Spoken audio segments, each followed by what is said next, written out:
G'day guys, Gordy Williams here with you. I don't normally do this, and I don't think I'd ever really attempt to do this poem unless I'd have a couple of drinks, so please forgive me. This is called Boxing Day Bog. I'm sure you've had one, and I'm going to have to read this is what I was apologising for. Okay, let's go. Boxing Day Bog. Rostered on early Boxing Day morn. Work is work, I said with a yawn. No breakfast, a bit rough, so to a 5 AM start. Not to worry, I said, and pushed out a little fart. The night before had gone off without a hitch. We'd laughed and ate and drunk like the rich. I kissed my good girl goodbye, still snug in bed, and crept out the door with a throbbing head. Got in the car and headed down the F3 on my way to Fox Studios, Sydney. Rostered on for a 12-hour gig doing security is how I earned a quid. But about 40 minutes in, warning bells began to chime. Warnings of the visceral kind. Forget about it, within an hour I'd safely arrived. Listening to good music always makes time fly by. I pulled up outside the gates of the SCG, about 100 metres down from where I was meant to be. I searched the car for a cigarette and a light, because you weren't allowed to smoke on site.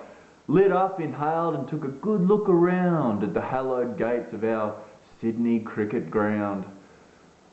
My mind wandered off to thoughts of tradition. A young'un with Dad watching the television. The great rivalries of the late 80s, the fast-paced attack of the Windies. Big Joel Bird Garner, Walsh, Ambrose, Alan Border, Booney and Dean Jones. He's been caught between the slips, and 1,000 other mindless quips. But within 3 puffs I was ripped from those past days. You see, an attack of another kind was taking place. My hands trembled, my legs became weak. I dropped the cigarette, crunched first gear and grit my teeth. Oh dear, oh no, it's too late, I cried. There was no stopping what had built inside. And just like that, like a crack of thunder, my arse had split and blown asunder. I jammed on the brakes and leapt out the door. Nothing like this had ever happened to me before. I ran up to those gates and to my shame, gripped, bent, and let fucking spray. The bum from the park across the road awoke. He got up, slunk away, yet he never spoke. He looked at me with eyes that knew what it was like to have your ass in this kind of stew. A look that said, good luck, but I'm out of here, son. There's no way this old bum's copping the blame for that one. What to do? What to do? I thought about work with a shudder.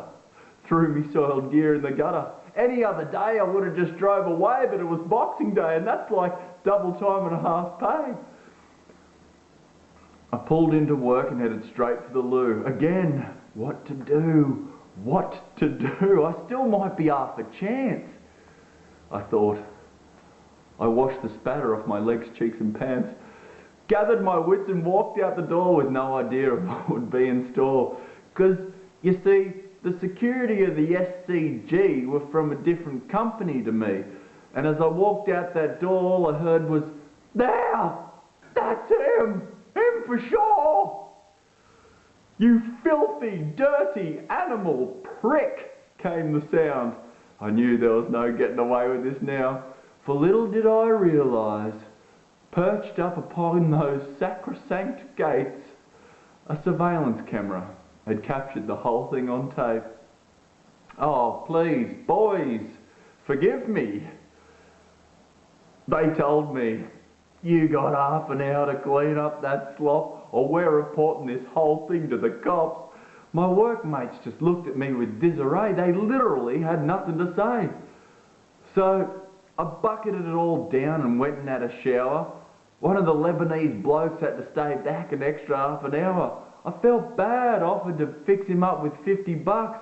He just turned to me and said, go fix yourself up. That was the worst Lebanese accent ever. Oh, I'll get back to you on that one. I finished that 12-hour shift in pants from supplies that didn't really fit, short in the leg, fallen from the hip. I felt like an idiot.